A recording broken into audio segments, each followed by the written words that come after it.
তো নমস্কাৰ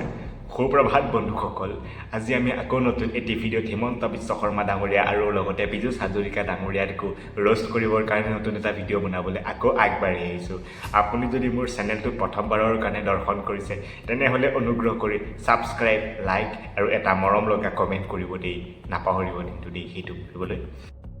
তো আহক একো উল্টা চিধা কথা নকৈ পিনে ডাইৰেক্ট ভিডিঅ'টোৰ মাজলৈ আগবঢ়োৱা। তাৰ আগতে কৈ দিছোঁ মই কোনো পলিটিকেল ইনফ্লুৱেঞ্চাৰ নহয়, গতিকে মই কোনো বিজেপিৰ পাৰ্টি নামৰ কংগ্ৰেছৰ লিডাৰ নামৰ কোনো ফালানা মই কোনো পলিটিকেল পাৰ্টিৰ লগত কানেক্টেড নহয়। গতিকে আপোনালোকে কমেণ্ট কৰাৰ আগতে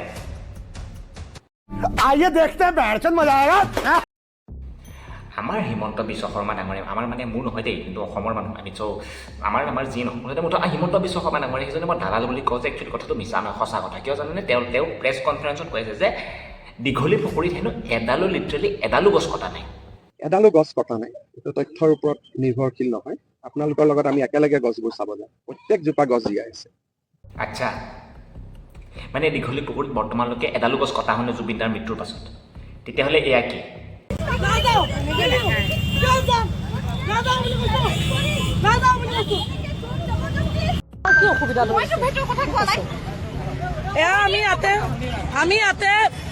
আমি ইয়াতে বেনাৰ আনিব আহিছিলো। জুবিন গাৰ্গে কৈছিলে যে এই ফ্লাইঅভাৰখন ইয়াতে হ'ব নোৱাৰে, আৰু ইয়াতে বেনাৰ লগাবলৈ আহোঁতে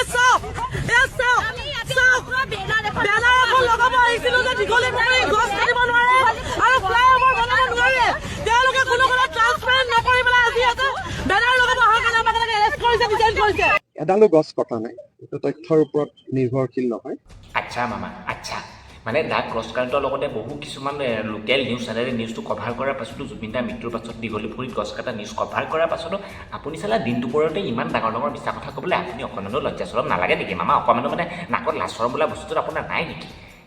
মানে আমি যদি এই কাণ্ডটো ঘৰত যদি বাৰে বাৰে ৰিপিটেডলি কৰি থাকোঁ লিটেলি আমাক ঘৰৰ পৰা বাহিৰ কৰি দিব। মা আৰু দেউতাই বাহনি কাঠি লৈ লিটেলি গুটি বাহনি দি আমাক দৌৰাই কোবন দিব পকৰত। আৰু আপুনি এখন ৰাজ্যৰ মুখ্যমন্ত্ৰী হৈও আপুনি চালা দিন দুপৰতে ইমানখিনি তথ্য পাতি থকাৰ পাছত মিছা কথা ক'বলৈ আহে। আৰে থৰিটো চৰম কৰিলে ইয়াৰ আপুনি এখন ৰাজ্যৰ মুখ্যমন্ত্ৰী হয়, ইয়াৰ থৰিটো গাইজ আপোনালোকে যদি বৰ্তমান দুই এডাল যদি গছ তাত যদি জিন্দা থকা দেখিছে বা সুস্থ অৱস্থাত থকা দেখিছে বা ভালে কুশলে থকা দেখিছে ন, সেয়া এই দালালটোৰ কাৰণে নহয়, এই ব্যক্তিজনৰ কাৰণে নহয়, এই সকলো লোকৰ কাৰণে যোনসকল লোকে একচুৱেলি তাত গৈ প্ৰতিবাদ কৰিছে। এডালো গছ কটা নাই। আৰু আপুনি এতিয়াও বুকু ফিন্দাই কৈছে যে আপুনি দীঘলী পুখুৰী গছকেইডাল কাটিবলৈ দিয়া নাই। তেতিয়াহ'লে সেই দীঘলী পুখুৰী যে সেইদিনাখন মানুহে যে প্ৰতিবাদ কৰিলে, তাত গৈ পিনে প্ৰতিবাদ কৰিলে, হাহাকান্দা লাগিলে যে পুলিচাহে বহু খেদা দিবলৈ যে বাধ্য হৈছিল যে, সেই কাণ্ডটো কিয় হ'ব পাৰে? তাৰ ওপৰত আপুনি কিবা এটা দুই এষাৰ যদি কয় ক'বচোন। অসমত হিমন্ত বিশ্ব শৰ্মাই যি কৈছে আজিলৈকে 100% সঁচা ওলাইছে। ৰ'ব এই কাহিনীটো ইয়াতে শেষ হোৱা নাই। যেতিয়া এই দীঘলী পুখুৰীৰ গছ কাটিছিল তেতিয়া এবাৰ ৰবি শৰ্মা দাই প্ৰেছ কনফাৰেঞ্চত আহি কৈছিল যে যিহেতু হিমন্ত বিশ্ব শৰ্মা ডাঙৰীয়াৰ আণ্ডাৰত দীঘলী পুখুৰীৰ গছখিনি কাটিলে, তেনেহ'লে হিমন্ত বিশ্ব শৰ্মা ডাঙৰীয়াই জুবিনদাৰ কেনেকৈ ফেন হ'ল বা অনুৰাগী হ'ল? সেই কথাটো আমাৰ পীযুষ হাজৰিকাত মানে চিণ্ডিকেটৰ দালালটোৱে সেইটো আকৌ ৰিপষ্ট কৰি কয় কি বোলে এইটোতো ভুৱা প্ৰচাৰ। ৰবি শৰ্মা দাক অকণমান বিভ্ৰান্তে পৰিচালিত হৈছে নেকি? এডালো গছ কটা নাই। আৰে চিণ্ডিকেটৰ দালাল দাদা, আপুনি যদি নিউজটো নেচায় অকণমান দা ক্ৰছ কাৰেণ্ট চেনেলটো আমাৰ অসমৰ লোকেল পৰ্টেলকেইটা অকণমান খুলি চাব, তেতিয়াহে আপোনাৰ চকু দুটা অকণমান যদি মেল খাইছে, বিজেপিৰ পকৰৰ তলত যদি সোমাই আছে, তেতিয়া এনেকৈ মেল খাব, হয় নে নহয়? মতলব এটাইতো মিছাৰ কথাৰ ওপৰত এটাই মিছা কথা কৈয়ে থাকে। হিমন্ত বিশ্ব শৰ্মা ডাঙৰীয়াৰ কথা কৈছে, তেখেতে মিছা কথাৰ ওপৰত মিছা কথাৰ ওপৰত কৈ থাকে। তথাপিও আকৌ তেখেতে বুকু ফিন্দাই কৈছে অসমত হিমন্ত বিশ্ব শৰ্মাই যি কৈছে আজিলৈকে 100% সঁচা ওলাইছে। মই যি কওঁ 100% সঁচা কথাই কওঁ, ইস্কি মাকা। আৰু এইজন সহভাগীজনে হিমন্ত বিশ্ব শৰ্মা ডাঙৰীয়াই মিছা কথা নকয়, এই ৰবি শৰ্মা দাহে বিভ্ৰান্তে পৰিচালিত হ'ল। মই আপোনালোকৰ পৰা এটা হাতযোৰ কৰি ৰিকুৱেষ্ট কৰিছোঁ, আপোনালোকে পাৰিলে এতিয়া জাষ্টিছ ফৰ জুবিন গাৰ্গৰ লগতে হেছটেগ হিমন্ত দালাল আৰু হেছটেগ পীযুষ দালাল বুলি এই দুটা বস্তু ট্ৰেণ্ড কৰক, তেতিয়াহে হয়তো এটা অকণমান মূৰত মাল বোলা বস্তুটো আহিব পাৰে চাগে। তেতিয়া তেওঁলোকে এইটো কথা উপলব্ধি কৰিবলৈ বাধ্য হ'ব যে অসমৰ মানুহবিলাক ইমানো মূৰ্খ নহয়। গতিকে হাতযোৰ কৰি আপোনালোকক বিনম্ৰ অনুৰোধ কৰিছোঁ, এইবাৰ হেছটেগ হিমন্ত দালাল আৰু হেছটেগ পীযুষ দালাল বুলি এই দুটা হেছটেগ অনুগ্ৰহ কৰি ট্ৰেণ্ড কৰক। ভাইৰেল কৰক এই ক্লিপটো উঠাই পিনে আপোনালোকে য'তেই পাৰে ত'তে ভাইৰেল কৰক আৰু যিমান পাৰে সিমান কৰক মুঠতে তেহেঁতৰ মূৰত অকণমান মাল মগজুত মানে আহিব লাগে জুবিন গাৰ্গক ন্যায় বিচৰা ৰাইজ বেলেগ আৰু এই সুযোগতে হিমন্ত বিশ্ব শৰ্মাক পদত্যাগ কৰাই দিওঁ এইটো 1 নম্বৰ কৰক আপুনি পদত্যাগ কৰক আপুনি পদত্যাগ কৰক মামা আপুনি পদত্যাগ কৰক এজ এ ভাগিন হিচাপে মই আপোনাৰ মানে মই এই লিটাৰেলি হৃদয়টো কোনফালে আছিলে যোনফালে আছিলে মানে মই মানে ইয়াৰ পৰা মই মানে প্ৰাৰ্থনা কৰিছোঁ আপুনি পদত্যাগ কৰক সৌভাগ্য বুলি মই ভাবিছোঁ যে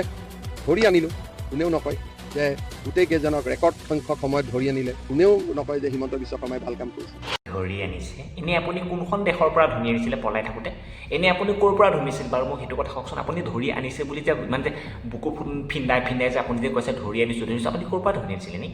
জুবিন গাৰ্গক ন্যায় বিচৰা ৰাইজ বেলেগ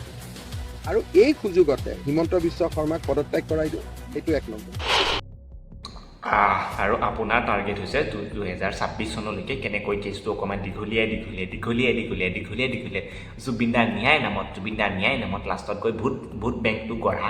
আপোনাৰ সেইটো টাৰ্গেট নহয় জানো যিদিনাখন মই বিফল হ'ম এয়া নিজৰ মুখেৰে ওলাই গ'ল ন্যায় বিজেপিয়ে দিব তাৰমানে আপুনি কি ক'বলৈ বিচাৰিছে এজন মুখ্যমন্ত্ৰী হিচাপে আপুনি এজন পলিটিকেল পাৰ্টীৰ এজন মুখ্য লিডাৰ হিচাপে ন্যায় দিয়াটো আপোনাৰ কৰ্তব্য বিজেপি হওক কংগ্ৰেছ হওক লাগে সেইটো ফালামা পাৰ্টী হওক লাগে ডিমকা পাৰ্টী হওক জুবিন দাক ন্যায় দিয়াটো আপোনাৰ কৰ্তব্য এইটো বিজেপিটোৰ মাজত খানমিহলি কৰি পিনে আপুনি নিজকে কি বাল বুজাব বিচাৰিছে আপুনি জুবিনক ন্যায় দিব নোৱাৰো আমাক আপোনালোকে কিয় ভোট দিব মানে এই অসমীয়াত এষাৰ কথা আছে নহয় ওপৰলৈ থু পেলালে ইজিৰ কাটি পৰে আপুনি বৰ্তমান সেইটো কামেই কৰিছে ওপৰলৈ থুই কটাকে পেলাইছে আপুনি গোটেই সোপাই মুখতে কৈছে চাইকে যোনে বুজিছে যোনে নাই বুজা আৰু Who the hell you are? তুমি কোন ক'বলৈ বিহু কিন্তু এইটো ৰাইজে পাতে বিহু ৰাইজে পাতিব মন গ'লে এমাহ পাতিব মন গ'লে 2 মাহ পাতিব মন গ'লে এদিন পাতিব তেওঁলোকৰ ওপৰত কথা ইয়াত কাৰো বাধ্যবাধকতা নাই এই ক্লিপটো চাই হয়তো আপোনাৰ নিশ্চয় মনত পৰিছে এবাৰ আমাৰ হিমন্ত বিশ্ব শৰ্মা ডাঙৰীয়ে কৈছে যে জুবিন বিহু ইমান দিনত হ'ব কিমান দিনত হ'ব ভচুক দিনত হ'ব মচুক দিন হ'ব তাৰ হিচাপত আমাৰ জুবিন দাই এই উত্তৰটো দিছিলে তেতিয়াও এটা বৃহৎ ডাঙৰ সমালোচনা হৈছিলে জুবিন গাৰ্গক ন্যায় বিচৰা ৰাইজ বেলেগ আচ্ছা আমাৰ পলিটিকেল লিডাৰসকলৰ কথা ক'ব যে লাগে সেইটো হিমন্ত বিশ্ব শৰ্মাই হওক লাগে সেইটো পীযুষ হাজৰিকাই হওক বা লাগে ফালামা হওক লাগে ডিমকাই হওক সেইবিলাকৰ কথা ক'বলৈ নোযোৱা কিন্তু আমাৰ অসমৰ সাধাৰণ ৰাইজ কিছুমান বাবলা হৈ গৈছে লিটাৰেলি বাবলা হৈ গৈছে দিৱালী আহি পাইছে এফালে আমাৰ জুবিনদাৰ অনুৰাগীসকলে কৈছে বহু লোকে কৈছে যে ফটকা নফুটাও মুছলমান লোকসকলেও এই কথাটো ছাপোৰ্ট কৰি কৈছে যে আমি দেৱালী উদযাপন নকৰোঁ কিন্তু কিছুমান আছে মূৰ্খ মাকচুদু কিছুমান আছে যে তেওঁলোকৰ কাণ্ড চাবনে